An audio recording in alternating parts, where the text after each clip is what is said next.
हिमाल संवादमा स्वागत छ। त्यो बाह्रखम्बा रोडमा बसेर हेर्दाखेरि खास गरी नेपाल र भारत बीचको सम्बन्ध कस्तो देखिँदो रहेछ सर? नेपाल र भारत बीचको सम्बन्ध धेरै व्यापक छ। त्यसैले त्यसलाई एउटै अर्थमा एकै किसिमले बुझ्दाखेरि एकाङ्गी हुन जान्छ। हाम्रो सम्बन्ध व्यापक भएको हुनाले धेरै गाढा छ र राम्रो पनि छ, तर समस्याहरू पनि छन्।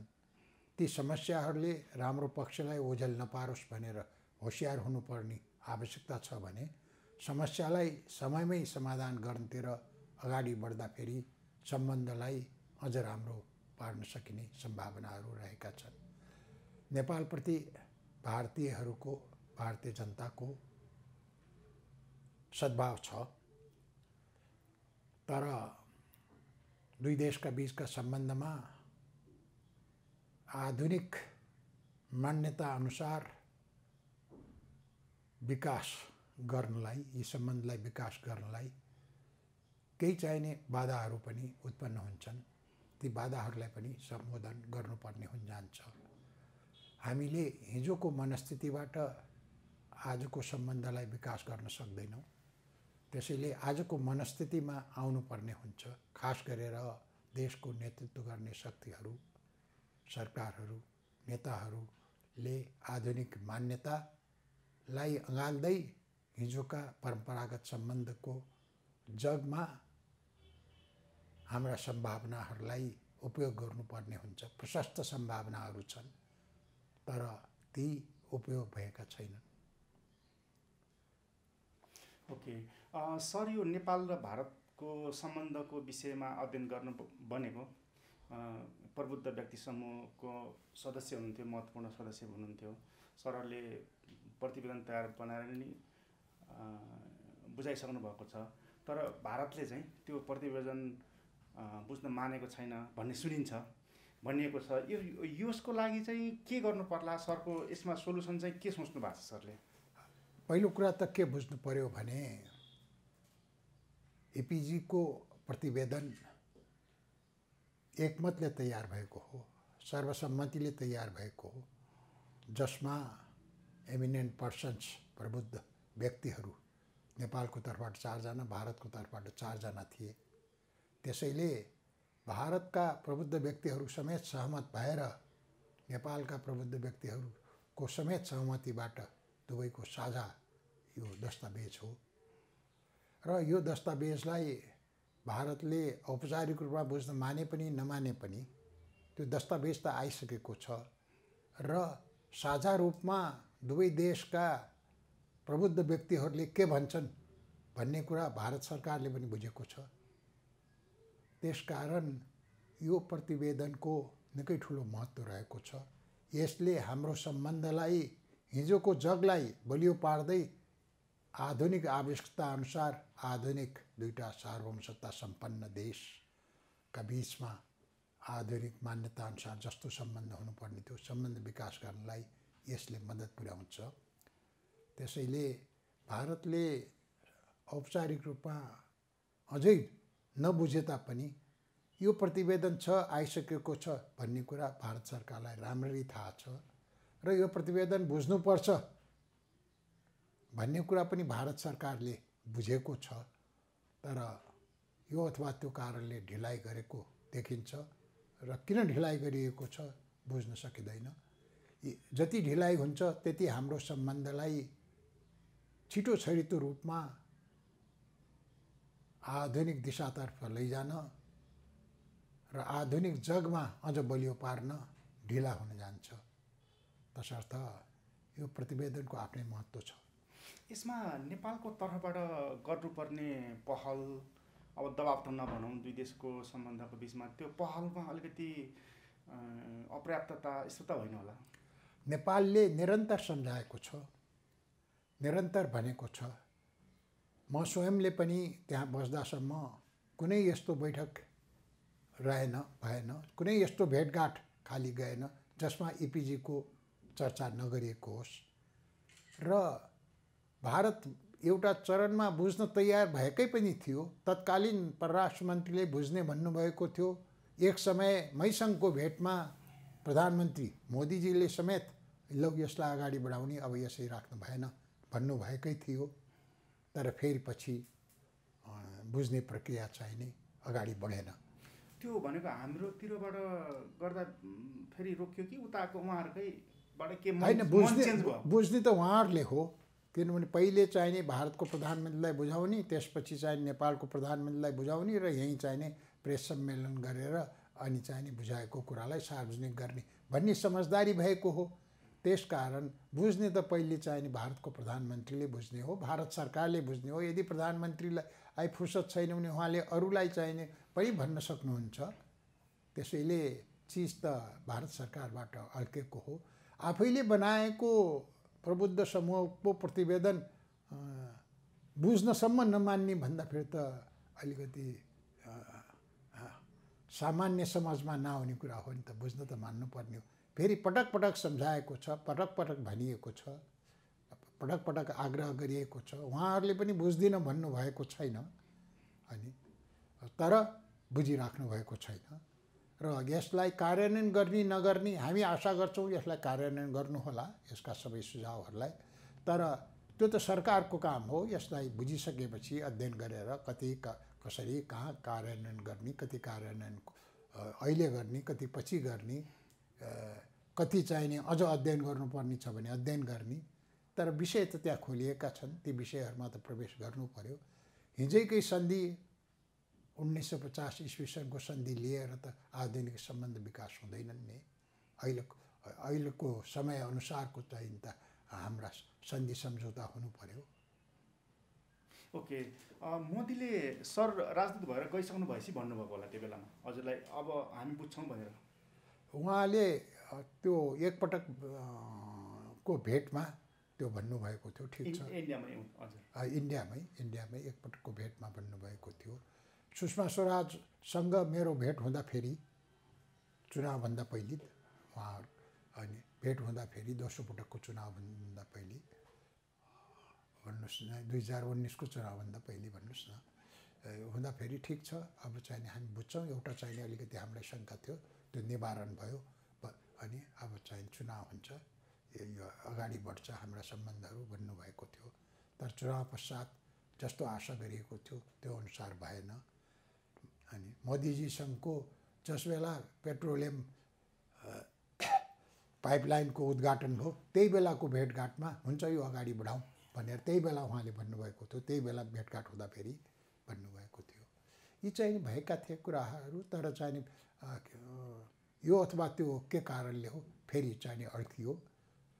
तर बुझे पनि नबुझे पनि प्रतिवेदन त्यहाँ छ। प्रतिवेदनमा यी कुरा छन् भन्ने कुरा भारत सरकारले थाहा पाएको होला र त्यसमा यदि चाहिने चित्त बुझ्या छैनन् भनेपछि औपचारिक रूपमा चाहिँ बुझेर अध्ययन गरेर आफ्नो विचार बनाए हुन्छ। ओके, सरले राजदूत बनेर जानु हुँदाखेरि इन्डिया र नेपालको सम्बन्ध निकै उतार चढावपूर्ण भएको बेलामा त्यो जिम्मेवारीमा जानुभयो। अनि त्यही बेलामा हाम्रो अर्को छिमेकी उत्तरतिरको छिमेकीको सँगको सम्बन्धलाई लिएर पनि धेरै कुराहरू आए। सरले आजको मितिमा सोच्नु हुँदाखेरि हाम्रो उत्तरतिरको छिमेकी चीनसँगको सम्बन्ध चाहिँ हाम्रो कस्तो पाउनुहुन्छ सर? मेरो कार्यकाल उतार चढावपूर्ण रह्यो। अप्ठ्यारा स्थितिहरूको पनि सामना गर्नु पर्यो। चाहे चाहिने हाम्रो भौगोलिक क्षेत्र भारतको नक्सामा पर्ने र त्यहाँ सडक उद्घाटन गर्नेले उत्पन्न भएको स्थिति होस्, अनि चाहे ये उत्तरतर्फ चाहिने निकटता बढ्यो भन्ने उनीहरूलाई पर्न गएको छापबाट होस्, यी चाहिने चाहे इपिजी पनि नबुझिराखेको इपिजी त बुझिदिनु पर्यो भनेर मैले पटक पटक दोहोऱ्याउँदा फेरि पर्न गएको असरबारे होस्, चाहे चाहिने हाम्रा डुबानका समस्याहरूबारे हुन्, चाहे व्यापारका कुराहरूबारे हुन्, अप्ठ्याराहरू स्थिति रहे। तर राम्रो स्थिति पनि के रह्यो भने लकडाउन हुँदाखेरि पनि हामीहरूका बिचमा चाहिने सामानहरूको आवत जावत भइराख्यो। भन्नुहोस् न, आपूर्ति बन्द भएन, व्यापारहरू चलिराखे, अन्य सम्बन्धहरू चलिराखे, विकास कार्यहरू पनि अगाडि बढिराखे। त्यसै बेला उद्घाटन भयो पेट्रोलियम पाइपलाइन, सबैभन्दा अगाडि नै भयो। त्यस्तै चाहिने आरपार केही चाहिने रेलवे लाइनहरू निर्माण भए, सडकहरू निर्माण भए, भूकम्पको पुनर्निर्माण पुनरुद्धारमा चाहिने घरहरू भारतको सहयोगबाट निर्माण भएर हस्तान्तरण भयो। अर्थात् भनाइको तात्पर्य केही चाहिने भन्नुहोस्, हामी त्यसलाई चाहिने एकीकृत चौकी भन्छौँ, अनि त्यहीहरू निर्माण भएर काम गरिराखे, अरू चाहिने निर्माणाधीन छन्। त्यसैले समस्याहरू अप्ठ्याराहरू आए र केही राम्रा कामहरू पनि हुँदै गए। दुईवटा सँगसँगै भएका छन्। हामीलाई अप्ठ्यारो परे बेला अक्सिजनको आपूर्ति भयो। भारतले नै सुरुमा 10 लाख खोप दिएर हामीले चाहिने खोपहरू गऱ्यौँ।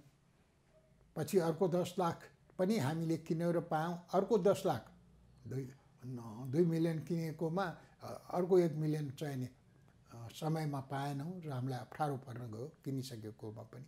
यी चाहिने चिज रहेका छन्, राम्रा कामहरू पनि भएका छन्, तर समस्याहरू पनि भारतको उसमा रहेका छन्। जहाँसम्म चीनको कुरा छ, के भनेपछि भारतसँगको सम्बन्धलाई भारतसँगको सम्बन्ध सरह हेर्नुपर्छ, चीनसँगको सम्बन्धलाई चीनसँगको सम्बन्ध हेर्नुपर्छ।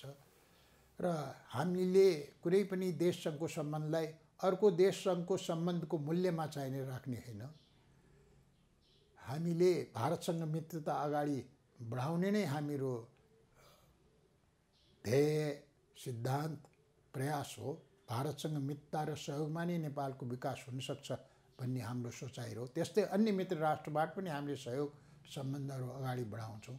त्यसैले एउटा सङ्घको सम्बन्धले अर्कोको सम्बन्धलाई नकारात्मक असर पार्छ भन्ने हुँदैन। एउटा सङ्घको सम्बन्धले नेपालको विकासलाई असर पार्छ, राम्रो पार्छ, फाइदा हुन्छ भने त्यो विकासले अर्कोसँग सम्बन्ध राख्दाखेरि त झन् राम्रो सम्बन्ध, झन् अगाडिको उन्नत सम्बन्ध निर्माण हुन जान्छ। भारतसँग सम्बन्धका चाहिने व्यापक सम्भावनाहरू छन्। चाहे चाहिने जडीबुटी होला, चाहे पर्यटन होला, चाहे चाहिने पूर्वाधार इन्फ्रास्ट्रक्चरहरू होला, विभिन्न क्षेत्रमा हाम्रा चाहे व्यापारकै कुराकानी होला, जो व्यापार चाहिने हामीले अगाडि बढाउनु पर्ने आवश्यकता रहेको छ। किनभने धेरै असन्तुलन छ, व्यापार घाटामा रहेको छ। र त्यस्तै भारतको लगानी पनि हामीले नेपालमा बढाएर, नेपालको उत्पादन बढाएर यो घाटालाई हामीले पाट्ने भन्नुहोस् न, कम गर्ने भन्ने प्रयास गर्नुपर्ने हुन जान्छ। र त्यस्तै सीमाहरूका कुराहरू छन्, डुबानका कुराहरू छन्, त्यसलाई समाधान गर्नुपर्ने कुरा हुन्छ। बाढी आउँछन्, त्यसलाई समाधान गर्नुपर्ने कुराहरू हुन जान्छन्। र सीमाहरूमालाई व्यवस्थित गर्नुपर्ने स्थिति पनि रहेका छन्। त्यसैले भारतसँगका धेरै ठुला सम्भावनाहरू रहेका छन्, हामीले अगाडि बढाउनु पर्ने। त्यसैले हाम्रो विकासमा विकासका साझेदार अन्य देशहरूसँग सम्बन्ध चाहिने हामीले अगाडि बढाउँदैमा भारतसँगका सम्भावनाहरू कमजोर पर्न जान्छन् भन्ने होइन। भारतसँगका सम्भावनाहरू विशाल रहेका छन्, ती कमजोर पर्दैनन्, झन् बलिया भएर आउँछन्। ओके, यो सरलाई अलिकति देशभित्र मैले ल्याउन चाहेँ। यो अहिले सर्वोच्च अदालतमा जुन विवाद देखिरहेको छ, जुन आवाज उठिरहेको छ, सर एउटा जिम्मेवार पदमा नै बसिसक्नु भएको, यो कानुनसँग सम्बन्धित पनि भएको हुनाले र ज्ञाता त हुँदै हुनुहुन्छ। सरले कसरी हेरिराख्नु भएको छ यो हाम्रो अहिले सर्वोच्च अदालतमा धरना विरोध पेशी हुने, टोक्ने नटोकिने, राजीनामा के, यो सारा कुरालाई? यो एउटा व्यापक रोगको लक्षण मात्रै हो। यही नै रोग हो भन्ने होइन कि सर्वोच्चमा जे देखिएको छ, न्यायपालिका र हाम्रा अन्य क्षेत्रहरूमा पनि एउटा रोग लागेको छ। त्यो रोगको लक्षणको रूपमा अहिले न्यायपालिकाको स्थिति देखिएको हो। त्यसैले यसलाई त्यही रूपमा चाहिँ हेर्न सक्नुपर्दछ र अहिले राजीनामा अथवा नराजीनामा मात्रैको कुरा होइन कि यो रोगको लक्षणलाई सम्बोधन गरे हुन्छ, लक्षणलाई पनि सम्बोधन गर्नुपर्छ, तर रोगलाई नै चाहिने पत्ता लगाएर रोग के हो भनेर त्यसको उपचार खोज्नुपर्छ।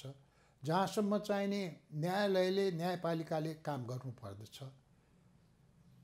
जनताले न्याय सम्पादन प्रक्रिया सुचारू रूपले चलिराखेको अनुभव गर्न पाउनु पर्दछ। होइन भने न्याय निसाफ नै नहुने, न्यायाधीशहरूले फैसला नै नगर्ने, इजलासमै नबस्ने भन्ने स्थिति रहिरहनु हुँदैन। सर्वोच्च अदालतको समस्यालाई त्यसको व्यापकता र जरासम्म गएर निदान गर्नुपर्दछ। र अहिलेको इमिडिएटली भन्ने हो भने सर्वोच्च अदालतको प्रमुखको पनि जिम्मेवारी हुन्छ र सर्वोच्च अदालतका अन्य न्यायाधीशहरूको पनि जिम्मेवारी हुन्छ र सर्वोच्च अदालतले सुचारू रूपमा काम गर्ने वातावरण बन्नुपर्छ। एक। दोस्रो कुरा, यो न्याय सम्पादनको कुनै मुद्दाको रोहबरमा विवाद भइराखेको होइन, सर्वोच्च अदालतको व्यवस्थापनमा नै र सर्वोच्च अदालतको क्रियाकलापमा नै चाहिने विवाद उठेको देखा पर्छ। त्यसकारण सरकार चाहिनेले पनि यसमा उचित समयमा समाधान खोज्नुपर्छ। सरकारले पनि, किनभने सम्पूर्ण देशमा के कसो भइरहेछ भन्ने कुराको जिम्मेवारी सरकारको हो। जनताले निर्वाचन मार्फत पठाएको सरकार हुन्छ, त्यसले सरकार र प्रमुख राजनीतिक पार्टीहरूले पनि यसलाई समयमै चाहिने सम्बोधन गर्नु आवश्यक देख्छु। कतिपयले चाहिँ यो हाम्रो संवैधानिक व्यवस्था जसले न्यायालयमा न्यायाधीशहरू, प्रधान न्यायाधीश कसरी आउनुहुन्छ भन्ने बाटो तय गर्दछ र अरू संवैधानिक परिषदमा को बस्ने भनेर जुन हाम्रो संविधानमा जे व्यवस्था छ त्यो व्यवस्था नै त्रुटिपूर्ण छ पनि भनेको सुनिन्छ। संविधान निर्माण गर्ने क्रममा 47मा पनि र अहिलेको संविधानमा पनि सर प्रत्यक्ष परोक्ष जो जोडिनु भएको हुनाले सरलाई के लाग्छ, त्यो हाम्रो संविधानमा खोट छ सर? संविधानमा खोटको कुरा होइन। अनि संविधानले त एउटा उपयुक्त किसिमले नियुक्ति होस् र कमसेकम एउटै पक्षको एउटैले चाहिने चाहेअनुसार मन परि नहोस् भन्ने किसिमले चाहिने सोचेको हो संवैधानिक व्यवस्था। मैले अघि भने नि, यो अहिलेको जो चाहिने स्थिति छ, विकृति देखिएको छ, विसङ्गति देखिएको छ, सङ्कट देखिएको छ, यो सिम्पटम मात्रै हो, लक्षण मात्रै हो। रोग के हो भन्ने कुरालाई त त्यसैले सरकारले, राजनीतिक पार्टीहरूले, अदालतका प्रबुद्ध व्यक्तित्वहरूले अदालतसँग सम्पर्क सोचेर कसरी चाहिने हुनसक्छ, के हो त रोग भनेर पत्ता लगाएर अनुसन्धान गरेर छानबिन गरेर अनि यसलाई उपचार खोज्नुपर्ने हुन्छ। हामीले जे मनसायले चाहिने नियुक्तिका व्यवस्थाहरू गऱ्यौँ, जे मनसायले चाहिने मुद्दाहरू कसरी इजलासमा पठाउने भन्ने व्यवस्था चल्यो, त्यो चाहिने व्यवहारमा ठिक देख्यो कि देखिएन, पहिले कहाँ त्रुटि भए, भ्रष्टाचार छ भनेपछि त्यो भ्रष्टाचारको जडो कहाँ छ, कसरी भ्रष्टाचार भए, अनि कसका भूमिका कस्ता हुन गए, कस्तो हुनुपर्छ, बार र बेन्चको भूमिका। न्यायाधीशहरूले इजलासमै बस्न अस्वीकार गर्ने पद्धति देखा पर्नु के राम्रो हो र त्यो राम्रो भएन भन्ने पनि हेर्नु पर्यो। सिधै चाहिने भ्रष्टाचारको आरोप लाउँदाखेरि पनि सिधै भ्रष्टाचार भयो भन्दाखेरि पनि त्यसको छानबिन नहुने अनि र साँच्चै भ्रष्टाचार रहेछ भनेपछि दण्डित नहुने स्थिति उत्पन्न हुनु पनि राम्रो भएन। यी सबैलाई चाहिने छानबिन गरेर एउटा निष्कर्षमा निकाल्नको निम्ति त एउटा कुनै संयन्त्रले गर्नु पर्यो, जसबाट रोग के हो भन्ने ठम्याइसकेपछि अनि त्यसलाई उपचार के हुन्छ भनेर उपचार गर्न सकियोस्। त्यसैले पहिले त चाहिने डाक्टरहरूको जरुरत छ। डाक्टर भन्दाखेरि रोगको के रोग हो अनि यसको औषधि के हुन्छ भनेर ठम्याउनको निम्ति न्यायपालिकासँग सम्बन्धित राजनीतिसँग सम्बन्धित अनि व्यक्तित्वहरू विज्ञहरूले जाँच पडताल गरेर एउटा निष्कर्ष निकालेर त्यसलाई कार्यान्वयन गर्नुपर्छ। ओके, हाम्रो यो न्यायालय सुधार हुनुपर्छ भनेर यो विगतको हेर्दाखेरि अहिलेका बालवाला न्यायाधीश हरिकृष्ण कार्कीदेखि लिएर पहिला वरिष्ठ अधिवक्ता श्री हरि अर्याल, राम कुमार श्रेष्ठ लगायतको नेतृत्वमा छानबिन प्रतिवेदनहरू बने, यो हुनुपर्छ भनेर उहाँहरूले सुझाउनु भयो। त्यो आफ्नो ठाउँमा छ। अहिलेको समस्या सरले जुन यो सिम्टम मात्रै भनिराख्नु भएको छ, यसलाई टुङ्ग्याउनको लागि चाहिँ हाम्रो अहिले भएको संवैधानिक संरचनाभित्रै रहेर बनाउने हो भने चाहिँ कस्तो समिति वा कस्तो आयोग के बन्न सक्ला सर? यो सरकारले विचार गर्ने कुरा हो।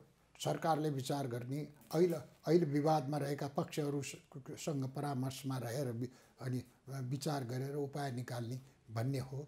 त्यसैले यो अदालतमा भइराखेको छ, हामीलाई मतलब छैन भन्ने कुरा आउँदैन। किनभनेपछि जनतासँग सरोकारको विषय छ। जनताले चाहिने न्याय माग्न अब कहाँ जाने? इजलास नै बस्दैन। त्यो त स्थिति भएन नि। र जहाँसम्म समस्याहरू छ, समस्यालाई आकर्षित गर्नको निम्ति विरोध गर्ने, आवाज उठाउने स्वाभाविक कुरा हो, माग गर्ने पनि स्वाभाविक कुरा हो। तर त्यतातिर ध्यान आकर्षण भइसकेपछि त्यसलाई निरन्तरता दिइराख्ने कुरा पनि अलिकति गाह्रो छ बुझ्न। अनि ती स्थिति रहेका छन्। जहाँसम्म अहिलेकै चाहिने कसरी समाधान गर्ने, के गर्ने भन्ने कुरा छ, यसका निम्ति त मलाई लाग्छ सरकारले राजनीतिक तहमै पहल कदमी गर्नुपर्छ। त्यस्तो गर्दाखेरि कार्यपालिकाले न्यायपालिकामा हस्तक्षेप गरेको वा व्यवस्थापिकाको पनि आवश्यक पर्ने, व्यवस्थापिका र कार्यपालिकाले हस्तक्षेप गरेको अर्थ त लाग्दैन। के मुद्दा चलिरहेछ, कुनै मुद्दामा यसो गर उसो गर भनिरहेछ, होइन भनेपछि त के भनिन् भन्दाखेरि के दिन्छ? बजेट कसले दिन्छ? कानुन कसले बनाउँछ? ओके, कानुन बनाउन बजेट दिन मिले जस्तै यो हो। यो त चाहिने के भन्दाखेरि जनताको दिनहुँको चाहिने सरोकारको विषय भएको छ। कुनै यो अथवा त्यो मुद्दामा चाहिने हस्तक्षेप गरिराख्या भएपछि पो हस्तक्षेप गर्यो भन्ने हुन्छ। यो त न्याय सम्पादनमा सघाउ पुर्याएको हुन जान्छ। त्यसलाई व्यवस्थित गड्यो। न्याय सम्पादन प्रक्रिया नै अवरुद्ध भएको छ। यो अवरोधलाई त हटाउनु पर्यो नि त। त्यसकारण यसलाई चाहिने के भन्दाखेरि यो न्यायपालिकामा हस्तक्षेप भएको हुन जान्छ भन्ने अर्थमा बुझ्दाखेरि त्यो मिल्दैन। किनभनेपछि संविधानैबारे चाहिने समीक्षा गर्ने भन्ने हो भने त कसले गर्ने त? संविधानबारे समीक्षा पनि राजनीतिक तहले नै गर्ने होला। अनि कानुन बनाउनु पर्यो, कानुन पनि राजनीतिक तहले नै गर्ने होला। त्यस्तै चाहिने विवाद भइरहेछ भनेपछि त्यो विवादलाई समाधान गर्नको निम्ति अदालतलाई मात्रै छोडिदिने भनेपछि त अदालतले चाहिँ त गरिहाल्ने थियो। अदालतबाट समाधान हुन नसकेर त सडकमा पोखियो होला। सडकमा पोखिना साथ त यो चाहिने सरकारको सरोकारको राजनीतिको सरोकारको कुरा भइहाल्यो नि। त्यसकारण यसलाई हस्तक्षेपको रूपमा न्यायपालिकामा शक्ति पृथकीकरण सिद्धान्तको विपरीत जान्छ भन्ने अर्थमा बुझ्दाखेरि अनर्थ हुन जान्छ। तर चिज के हो भने सरकारले अहिलेसम्म चाहिँ किन गरेन भन्ने होला। उपयुक्त समयमा समाधान भइहाल्छ कि उनीहरूले गर्छन् कि भनेर हेर्या हुन सक्दछ। सरकारले गर्ला भन्ने हामीले आशा गरौँ। त्यो हुन जाला होला। किन भन्दाखेरि तुरुन्तै सरकार चाहिने त्यहाँ हाल्न उपयुक्त नदेखेको हुन सक्दछ। तर के भन्ने भन्दाखेरि मुलुकको अवस्थाबारे, स्थितिबारे समग्र रूपमा त जिम्मेवार त सरकार हो, जिम्मेवार त राजनीति नै हो। ओके, यसमा यही विषयमा चाहिँ यो नागरिक समाज, मिडिया, सञ्चार माध्यमहरूको चाहिँ के भूमिका हुनुपर्छ? यो तफसिलमा नजाउँ। अझ यो त न्यायपालिका भन्नुभयो। सम्भवतः चाहिने हामी चुनावमा जाँदैछौँ। अब आउने चुनाव चाहिने महत्त्वपूर्ण चुनाव हुनेछ। एउटा लोकतान्त्रिक चुनाव, गणतन्त्र पश्चातको दोस्रो लोकतान्त्रिक चुनाव हुनेछ। त्यसमा जनताहरूले बोल्नेछन्। एउटा चाहिने त्यसले बाटो देखाउनेछ। किन भन्दाखेरि हामी लोकतान्त्रिक अभ्यासमा रहेका छौँ र चुनावमा जाँदाखेरि विभिन्न चाहिने मुद्दाहरू जो विभिन्न समस्याहरूबारे पार्टीहरूले बोल्नुपर्ने छ अनि त्यसले पनि जनता सुसूचित हुनेछन्, मिडियाहरूले पनि बोल्नेछन् र एउटा निकास कसरी निस्किन्छ भन्ने देखा पर्नेछ। तसर्थ सम्भवतः चाहिने व्यापक रूपमा हाम्रा समस्याहरूलाई सम्बोधन गर्नको निम्ति, ती समस्याहरूलाई पहिचान गर्नको निम्ति चुनावले मद्दत गर्ला र चुनाव पश्चात चाहिने त्यो सम्बोधन हुन सक्ला। तर तुरुन्तै अहिले चाहिने के भने जनताले न्याय पाउने ठाउँमा न्याय चाहिने सम्पादन हुने प्रक्रिया चाहिने अवरुद्ध हुनु भएन। पहिलो प्राथमिकता। ओके सर, अनि अर्को कुरा चाहिँ सरको यो अनुभव पनि ज्ञान पनि सबै हिसाबले सरलाई सोध्न एकदम मिल्ने र अर्को उसको हिसाबले पनि 46को परिवर्तन लगतै सरकारमा बसेर नि काम गर्नुभएको हुनाले यो न्यायालयको कुरा बिग्रियो भन्दा बित्तिकै मोटामोटी के भन्छ भने 48 साल यता बिग्रियो वा 46 साल यता बिग्रियो भन्ने हिसाबको कुरा गरिन्छ। त्यसो भए सुधार हुनुपर्ने कुरा त पक्कै होला, कमजोरी त्यो बहुदलभन्दा अगाडिको न्यायालय एकदम राम्रो थियो। हेर्नुहोस्, 48 साल पश्चात न्यायालय चाहिँ झन् स्वतन्त्र भएको हो, झन् डेमोक्रेटिक चाहिने पद्धतिबाट आएको, एउटै ठाउँबाट नियुक्त भइहाल्ने हुन्थ्यो, आफ्ना ऊहरू नियुक्त हुन्थे। अनि कसैलाई चाहिने राजनीतिक दलतिर लाग्यो भन्नासाथ ऊ चाहिने उपेक्षित हुन जान्थ्यो, उसले कहीँ ठाउँ पाउँदैन थियो, सफाइको मौका नि हुन्थेन, सफाइ पनि हुन्थेन, केही पाएन। अनि ऊ चाहिने अयोग्य ठहरिन्थ्यो। के चाहिने त्यो व्यवस्था ठिक थियो त? एउटा चाहिँ तपाईँले आफ्नो सोचले तपाईँलाई लाग्यो कि होइन मुलुकमा प्रजातन्त्र हुनुपर्ने सोच राखेको मान्छे न्यायालयमा जानलाई अयोग्य ठहरिन्थ्यो। तसर्थ चाहिने त्यही बेला प्रजातन्त्रतिर लागेकाहरू माथि चाहिने कारबाही पनि भएका छन्। भेदभाव चाहिने चरम भेदभाव रहेको छ। तसर्थ के भन्दाखेरि हिजोको स्थिति राम्रो थियो भनेर भन्ने ठिक होइन, तर सर्वोच्च अदालतमा चाहिने त्यस बेला पनि राम्रा फैसलाहरू जनताका पक्षमा, पत्र पत्रिकाका पक्षमा पनि भएका छन्, नराम्रा पनि भएका छन्, फाँसी पनि भएका छन्। त्यसर्थ त्यसलाई एकै किसिमले हेर्नु हुँदैन। मिडियाकै कुरा गर्नुहोस्, के कल्पना गर्न सक्नुहुन्छ 47 साल अगाडिको मिडिया र 47 साल पश्चातको मिडिया? दक्षिण एसियामा सबैभन्दा स्वतन्त्र मिडिया नेपालमै छ। तसर्थ के भन्दाखेरि 48 सालभन्दा अघि राम्रो थियो भन्नुको मतलब भेदभावपूर्ण, नागरिकप्रति भेदभावपूर्ण नीति, नागरिकलाई अधिकारविहीन अवस्थामा राख्ने नीति र व्यवहार राम्रो थियो भन्ने निष्कर्षमा पुग्न त भएन नि। त्यसैले त्यो तुलनै गर्ने कुरा होइन। त्यस बेलाको अर्कै स्थिति थियो, अहिलेको अर्कै स्थिति छ। त्यसैले व्यवस्थै अर्कै रहेका हुन्। अहिलेको व्यवस्थामा हामीले तुलना गर्नु पर्यो।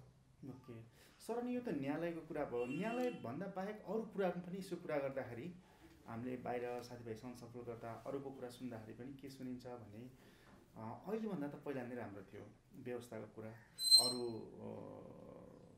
के अरे थितिका कुराहरूदेखि लिएर सारा कुरामा पहिलाको राम्रो थियो भनिन्छ। सरलाई कस्तो लाग्छ? मैले भनिहालेँ नि, त्यो चाहिँ तुलनै गर्न सकिँदैन। अनि पहिलेको स्थिति भने मानव अधिकार नभएको, नागरिक स्वतन्त्रता नभएको, राजनीतिक स्वतन्त्रता नभएको स्थिति रहेको थियो। पहिलेको स्थिति भनेको समावेशिता नभएको स्थिति थियो। पहिलेको स्थिति भनेको जनताको बोल्ने अधिकार मात्र होइन, निर्णयमा सहभागिता जनाउने अधिकार पनि नभएको स्थिति थियो। अनि न शक्ति पृथकीकरण थियो। किनभने भन्दाखेरि न्यायालयले टुङ्गो लगाउन सक्ने स्थिति हुन्थेन। यो फेरि हेर भनेर चाहिने न्यायालयभन्दा बाहिरबाट चाहिने हुकुम हुन्थ्यो, फेरि चाहिने हेर्नुपर्ने हुन जान्थ्यो मुद्दा, होइन? त्यसैले हिजोको स्थिति बेस थियो भन्ने कुरालाई त हिजोका केही राम्रा कुराहरू पनि थिए, ती राम्रा कुराहरूलाई हामीले अगाडि लिएर जानुपर्दछ।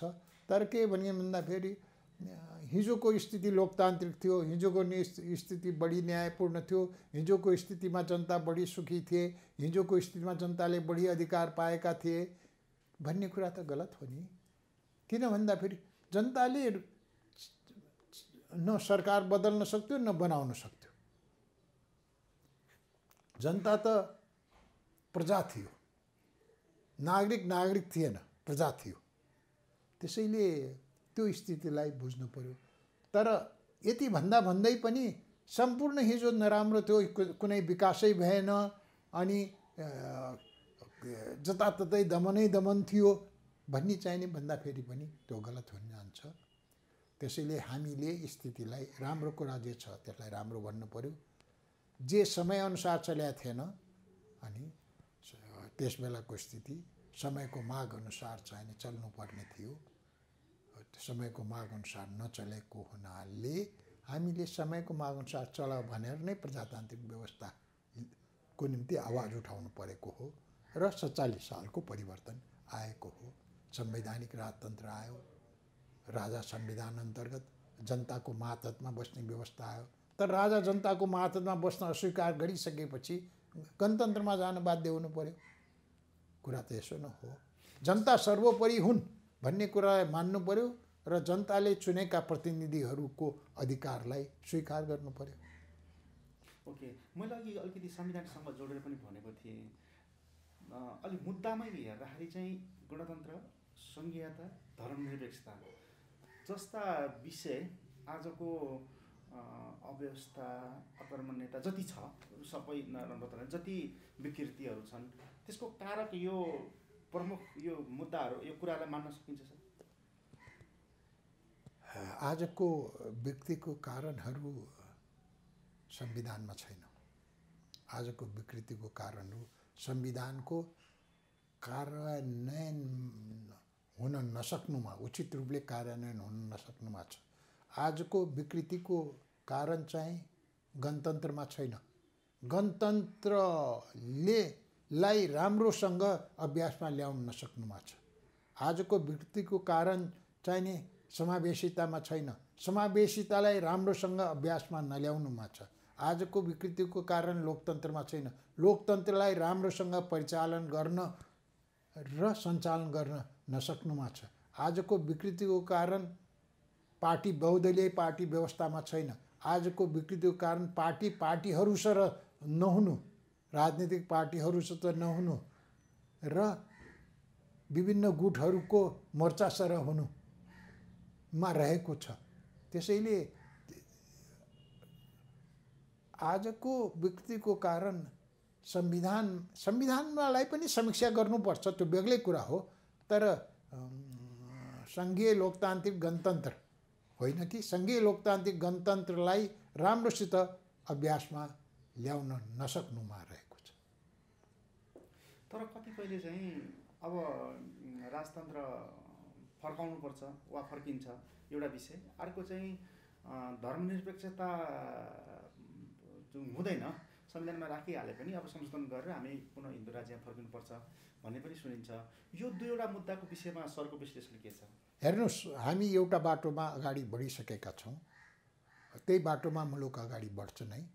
जहाँसम्म विभिन्न विचारहरू, दृष्टिकोणहरू राख्ने छ, लोकतन्त्र छ, लोकतन्त्रमा चाहिने त्यो स्वतन्त्रता छ। अनि 47 साल अगाडि 46 सालसम्म त्यो स्वतन्त्रता थिएन। तपाईँले व्यवस्थामा यो संशोधन हुनु पर्यो, यो भएन भन्न पाउनुहुन्न थियो। त्यसैले त्यो स्वतन्त्रता रहेको छ। ती माग लिएर चुनावमा जान पनि सकिन्छ। चुनावमा गएर चाहिने जितेर आए हुन्छ यदि जनताले रुचाउँछन् भनेपछि। तर के भन्दाखेरि इतिहास अगाडि बढ्छ।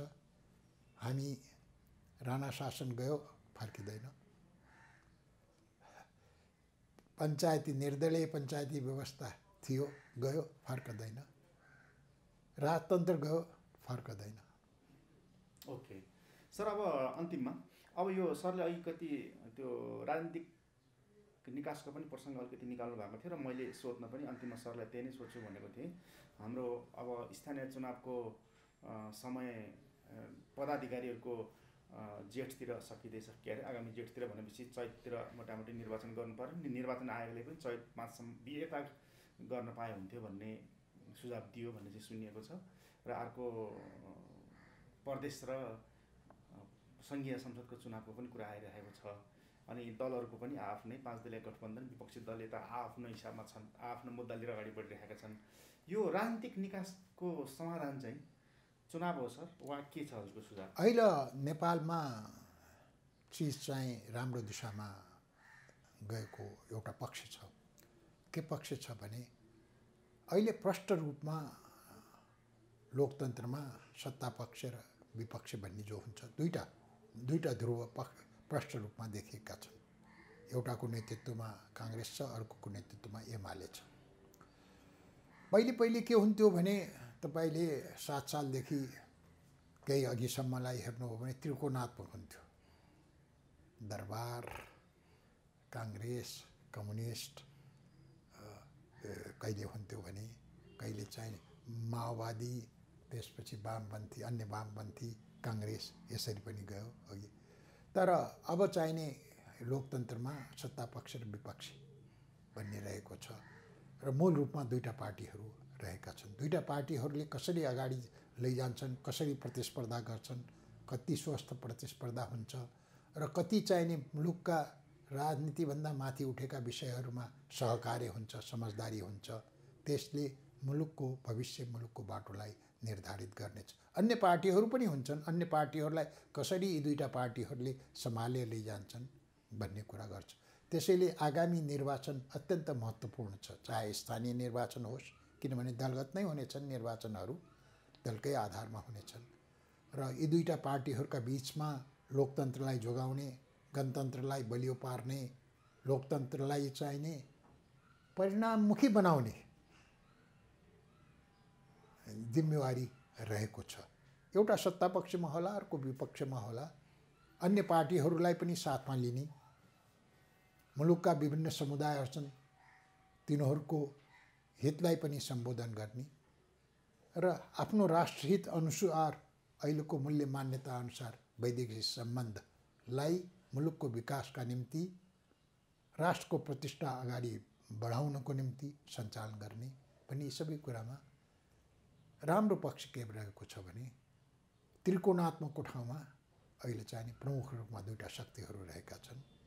अब दुईटा शक्तिहरूका बीचमा दुईटा शक्तिहरू यो चुनावमा कसरी जान्छन् त्यसबाट धेरै कुरा निर्भर गर्छ भन्ने लाग्छ। आगामी निर्वाचनले स्थानीयदेखि लिएर प्रदेश र सङ्घीयसम्मको निर्वाचनले धेरै कुरा मुलुकको दिशालाई प्रष्ट पार्नेछ। ओके सर, अन्तिममा चाहिँ यो सुरुमा हामीले अलिकति छिमेकहरूसँगको सम्बन्धको कुरा गऱ्यौँ, त्यसपछि न्यायालयको कुरा गऱ्यौँ, त्यसपछि हामीले संविधान र लोकतन्त्रको कुरा जोड्दै सरले लास्टमा राजनीतिमा ल्याएर समाप्त गर्नुभयो। यो 4-5वटा विषयमा हामीले जति कुरा गऱ्यौँ, सरको अनुभव, सरको ज्ञान, यो बुझाइ हुँदाखेरि कतिको सकारात्मक एक लाइनमा भन्दाखेरि यो सबै विषयमा हामी कति आशावादीतिर हामी कता गइरहेका छौँ? नेपाल विभिन्न सङ्क्रमणबाट पार आएको छ, धेरै चाहिँ फड्को हाल्यो। त्यसैले ती सङ्क्रमणहरूलाई व्यवस्थापन गर्न अप्ठ्याराहरू पर्ने हुन जान्छन्। अनि त्यही अप्ठ्याराहरू चाहिने अहिले न्यायपालिकामा देखिएको छ, व्यवस्थापिकामा देखिएको छ, कार्यपालिकामा देखिएको छ, पार्टीहरूमा देखिएको छ। एउटा ठाउँमा मात्र होइन, धेरै अप्ठ्याराहरू देखा परेका। यी अप्ठ्याराहरू मुलुकलाई पछाडि धकेल्न होइन कि अगाडि बढ्ने प्रक्रियामा आएका अप्ठ्याराहरू हुन्। त्यसर्थ हामीले जुन सङ्क्रमणहरू गऱ्यौँ, जुन अगाडि बढ्ने प्रक्रियाहरू गऱ्यौँ, त्यसमा आएका यी अप्ठ्याराहरूलाई हामीले खास गरेर दुईटा पार्टीहरूले लोकतन्त्रलाई बलियो पार्ने, गणतन्त्रलाई सुदृढ गर्ने दिशामा अगाडि बढ्दै सम्बोधन गर्नुपर्नेछ र यसमा जनता बोल्नेछन् चुनाव मार्फत र मुलुक अगाडि बढ्नेछ। तसर्थ हताश भइहाल्नुपर्ने, निराश भइहाल्नुपर्ने, बिग्रिहाल्यो भनिहाल्नुपर्ने, मुलुक त अगाडि बढेको छ नि। अनि विकास भएका छन्, बाटोघाटो भएका छन्, शिक्षा अगाडि बढेको छ, चेतना अगाडि बढेको छ,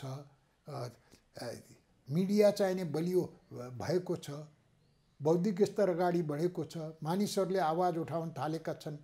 के तपाईँले 48 सालभन्दा अघि राम्रो थियो भन्नुहुन्थ्यो? 48 भन्दा अगाडि के तपाईँले चाहिने कल्पना गर्न सक्नुहुन्थ्यो न्यायपालिकामा भ्रष्टाचार छ भनेर चाहिने नागरिक समाजले त्यसपछि चाहिने बारले आन्दोलनै गर्ने? तसर्थ चाहिने चिजलाई चाहिने बिग्रेको छ अनि अगाडि बढ्न सक्दैन भन्ने होइन। मैले चाहिने चिज चाहिने सम्हालिएर जान्छ। यो चाहिने राम्रो पार्नको निम्ति सङ्क्रमणलाई, विभिन्न सङ्क्रमणलाई हामीले व्यवस्थित गर्नको निम्ति धेरै सङ्क्रमणहरू गऱ्यौँ। कहाँबाट कहाँ पुग्यौँ? अनि एउटा राजतन्त्रात्मक मुलुकबाट पूर्णतः गणतन्त्रात्मक मुलुकमा विभिन्न चरण हुँदै पार गऱ्यौँ। एउटा एकात्मक मुलुकबाट सङ्घात्मक मुलुकमा चाहिने प्रवेश गऱ्यौँ। एउटा मात्रैको चाहिने बढी वर्चस्व भएकोबाट हामी समावेशी चाहिने उसमा गऱ्यौँ। एक किसिमको निर्वाचन प्रणालीबाट हामी अर्को किसिमको संयुक्त निर्वाचन प्रणालीमा प्रवेश गऱ्यौँ र हामी त धेरै सङ्क्रमणहरू गरेका छौँ, धेरै ठुल्ठुला परिवर्तनहरू गरेका छौँ। यी परिवर्तनहरू अनुसारको पार्टीलाई चाहिने ढाल्नुपर्ने, हाम्रा मानसिकतालाई ढाल्नुपर्ने, यी परिवर्तन अनुसार नै चिजहरूलाई व्यवस्थित गर्नुपर्ने खाँचो रहेको छ। त्यसैले यी अप्ठ्याराहरू हामीले भोगिरहेछौँ र मुलुक अझै चाहिने के भन्दाखेरि भ्रष्टाचार, अचाकले भ्रष्टाचार देख्छौँ। हिजोको भ्रष्टाचारको जो बीज थियो त्यही चाहिने अहिले हुर्केको न हो। त्यसैले यसलाई व्यवस्थित गर्नुपर्ने रहेको छ। भ्रष्टाचार बढाउनको निम्ति चाहिने काम भएको त होइन नि। भ्रष्टाचार रोक भन्ने चेतना अगाडि बढेको हो, न्याय देऊ भन्ने चेतना अगाडि बढेको हो, भेदभाव छ भने भेदभाव समाप्त पार भनेको हो। चाहे चाहिने लैङ्गिक भेदभाव होस्, चाहे चाहिने विभिन्न जाति सम्प्रदायका बिचको भेदभाव होस्, चाहे क्षेत्रहरूका बिचको भेदभावको। त्यस्तै हामीले उहिलेदेखि चाहिने हामीले छुवाछुत उन्मूलन गऱ्यौँ, तर समाजमा गाउँघरमा अझै त्यसको चाहिने ऊ देख्छौँ, त्यो समाप्त पार भनिरहेको छ। अहिलेको अवस्थामा त्यस्तै वृद्ध र अशक्तहरू चाहिँ अप्ठ्यारोमा पर्ने हामीले अवस्था देखिरहेको छौँ। तिनको चाहिने हेरविचार गर भनिरहेको छ। त्यसैले चिजलाई अझ राम्रो पार्नको निम्ति उठिराखेका आवाजहरू हुन्। त्यसैले यसले राम्रै गर्छ, अगाडि राम्रो हुन्छ, यसलाई सम्पादन गर्छ। त्यो अनुसार जनताले चाहिने बोल्नेछन् र भोलिको निर्वाचनले यी सबै समस्याहरूलाई पनि देखाउनेछ। रोग कहाँ छ भन्ने पहिल्याउने छ, पहिल्याएर त्यसको निदान पनि खोज्नेछ। एक ठाउँ मात्रै छैनन्, हाम्रो समस्त ठाउँमा जहाँ जहाँ विकृति छन् ती विकृतिहरूले सम्बोधन गर्न पाउनुपर्नेछ। तर विकृतिहरूको सम्बोधन पनि प्रक्रियागत रूपमा जाने हो। तुरुन्तै चाहिने बिजुलीको स्विच दबाए सब चाहिने ठिक भइहाल्छ भनी परिकल्पना गर्नु पनि त्यो अव्यावहारिक हुन्छ। तसर्थ हेरौँ, लोकतन्त्रलाई बलियो बनाऊ, लोकतन्त्रको अभ्यास गरौँ, लोकतन्त्र मार्फत आएको सरकारले आफ्नो अधिकार प्रयोग गर्ने वातावरण बनाऊ। लोकतान्त्रिक अधिकार प्रयोग गरेरै सरकार चाहिने अगाडि बढ्ने हो। सरकारलाई सरकार सरह काम गर्न दिउँ, त्यसलाई चाहिने के भनेपछि टाढाबाट रिमोट कन्ट्रोलबाट सञ्चालित हुन नदिउँ, हुन नदिने प्रक्रियालाई अगाडि नबढाउँ, किनभने त्यसले कमजोर पार्छ देशलाई। सरकार बलियो हुनुपर्छ, आफैले निर्णय गर्न सक्ने क्षमताको सरकार, जनताको बलमा, जनताले चुनेको आधारमा हुनुपर्छ। यो सब राम्रो अगाडि बढ्छ भन्ने आशा गरौँ र त्यसको निम्ति हामीले काम पनि गर्नुपर्छ, आशा मात्रै गरेर हुँदैन। त्यसैले यसमा मूल त अहिले जो सत्ता पक्षमा रहेको पार्टी छ, जो प्रमुख विपक्षी छ, तिनीहरूको जिम्मेवारी छ। तिनीहरूले मुलुकलाई राम्रो दिशामा लोकतान्त्रिक पद्धतिअनुसार त्यसलाई बलियो पार्दै, आएका विकृतिहरूलाई सम्बोधन गर्दै, विसङ्गतिहरूलाई सम्बोधन गर्दै मुलुकलाई सुचारू रूपले अगाडि बढाउनु पर्ने हुन्छ। तसर्थ यो एक वर्ष र अनि चुनावको समय हाम्रो मुलुकको चाहिने निम्ति एकदमै महत्त्वपूर्ण छ। यसले मलाई लाग्छ अहिले भएका कयौँ विकृति रोगहरूलाई पहिल्याउन र तिनलाई सम्बोधन गर्न मद्दत गर्नेछ। यो 1-1.5 वर्ष अत्यन्त महत्त्वपूर्ण रहेको छ। हुन्छ सरको यो एकदम सकारात्मक र ऊर्जावान विचार तथा समयको लागि धेरै धेरै धन्यवाद। धन्यवाद छ तपाईँलाई पनि।